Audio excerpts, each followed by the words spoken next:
का मानना है कि यहाँ पर कुछ एक्टिविटीज़ होती है और यहाँ पर जिन्नातों का साया है।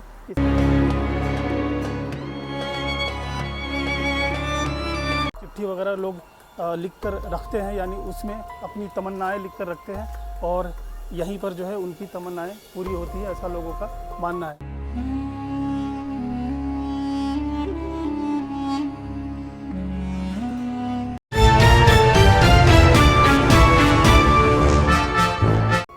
तो दोस्तों आज मैं आपको एक 700 साल पुरानी मस्जिद दिखाने वाला हूँ कि ये मस्जिद जो है अपने ज़माने में इतनी खूबसूरत थी कि जब तैमूर लंग ने दिल्ली पर हमला किया था तो तैमूर लंग को ये मस्जिद इतना अच्छा लगा था कि उसने अपने राजधानी में ऐसा ही एक मस्जिद का तामीर करवाया था।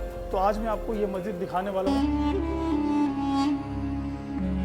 तो दोस्तों जैसे ही मस्जिद के अंदर आप आएंगे तो हमने अभी यहाँ से एंट्री किया था, आप देख सकते हैं गुंबद आपको दिखाई दे रहा होगा और मस्जिद का जो बाउंड्री है वो तो ढह चुका है, गिर चुका है। जैसा आप देख सकते हैं इस तरफ भी बाउंड्री जो है वो गिर चुका है और सामने थोड़े बहुत आप दिखाई दे रहे होंगे। और ये किबले का साइड का एरिया जो है वो आप देख सकते हैं, तो मिंबर दिखाई दे रहा होगा जहाँ पर इमाम साहब नमाज़ पढ़ाते हैं। और अभी भी यहाँ पर जो है 3 वक्त नमाज़ें होती हैं, लेकिन यहाँ पर नमाज़ पढ़ने आने के लिए आपको टिकट लेना पड़ेगा, तब आप यहाँ पर नमाज़ पढ़ सकते हैं। तो ये जो पूरा मस्जिद है जामा मस्जिद, यहाँ पर जो है तैमूर लंग ने नमाज अदा करी थी। यानी जब तैमूर लंग ने 1398 में दिल्ली पर जब हमला किया था, यहाँ पर नमाज अदा किया और इस मस्जिद से प्रेरित होकर उसने अपने राजधानी में इसी तरह के मस्जिद को तामीर करवाई थी। तो दोस्तों जब तैमूर लंग ने यहाँ पर अटैक किया था दिल्ली पर, तो यहाँ पर जो है फिरोज शाह तुगलक के जो पोते थे वो मौजूद थे, इसीलिए तैमूर लंग जो है वो काबिज़ हो गया था दिल्ली पर। लेकिन अगर फिरोज शाह तुगलक होते तो वो काबिज़ नहीं हो पाता दिल्ली पर। आप देखेंगे तो ये फिरोज शाह कोटला का आपको किला दिखाई दे रहा होगा जो अब खंडहर में तब्दील हो गया है। ये फिरोज शाह कोटला का किला जो है वो आप देख सकते हैं। और तुगलक काल में 3 किले बने हैं, जैसे कि पहला किला गयासुद्दीन तुगलक ने जो बनवाया था तुगलकाबाद में, और दूसरा मोहम्मद बिन तुगलक ने आदिलाबाद का किला बनवाया था, और तीसरा किला ये फिरोज शाह तुगलक ने बनवाया था। तुगलकाबाद में जो था दोस्तों वहाँ पानी का बहुत ही किल्लत था, इसलिए फिरोज शाह तुगलक ने अपनी राजधानी को यहाँ पर लेकर आए और यहाँ पर जो है ये किले की तामीर करवाई, क्योंकि यहाँ जमुना नदी बहा करता था, इससे करीब होकर गुजरा करता था जमुना नदी। अब वक्त के साथ जमुना नदी जो है सिमट कर पीछे चला गया है, लेकिन उस दौर में जो है जमुना नदी इसके करीब से ही गुजरा करता था, इसलिए फिरोज शाह तुगलक ने इस जगह को चुना इस किला को बनवाने के लिए।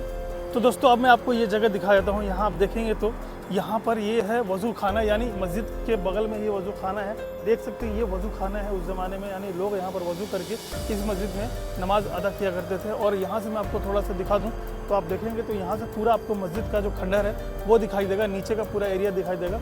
आप इधर से दिखा दीजिए, ये मस्जिद के अंदर का जाने का रास्ता था, यानी ये मदरसा था उस ज़माने में, यहाँ पर जो है बच्चे पढ़ाई करते थे। तो ये रास्ता आप देख सकते हैं मदरसे के अंदर जाने का, इसके नीचे का है। लेकिन लोगों का मानना है कि यहाँ पर कुछ एक्टिविटीज़ होती है और यहाँ पर जिन्नातों का साया है इसके अंदर, लोगों का ऐसा मानना है, लोग बताते हैं। खैर फिलहाल आप देख सकते हैं कि इसका खंडहर पूरा दिखाई दे रहा होगा आपको, नीचे जो इसकी दीवारें दिखाई दे रही होंगी और बगल में ही पार्क मौजूद है।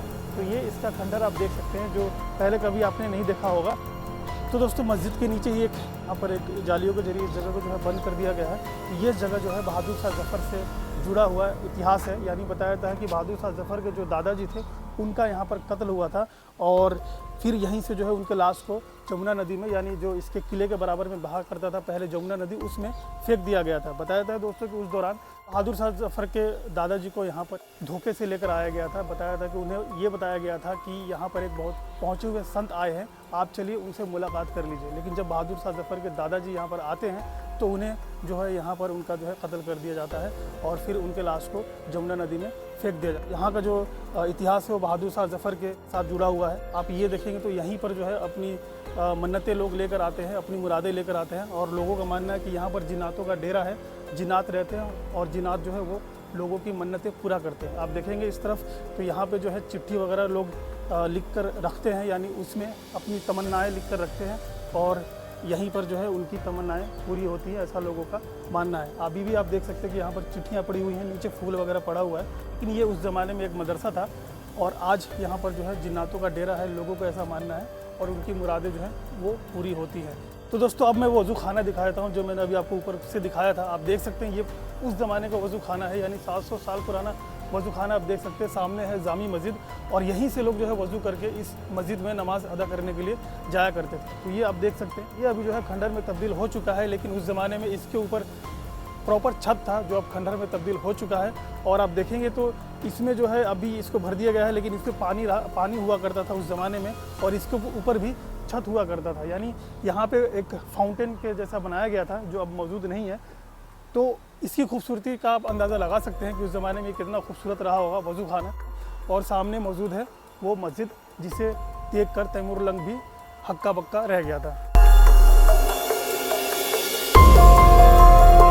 उम्मीद करता हूँ आज की ये वीडियो आपको पसंद आई होगी। वीडियो पसंद आए तो वीडियो को लाइक कर लेना, चैनल पर नए हैं तो चैनल को सब्सक्राइब कर लीजिए। इसी तरह के वीडियो आपके बीच आते रहेंगे। और अगर आप फेसबुक पे देख रहे हैं तो फेसबुक को फॉलो कर ले। तो चलिए मिलते हैं किसी और नए वीडियो के साथ, तब तक अपना बहुत ख्याल रखें। जय हिंद, खुदा हाफिज़।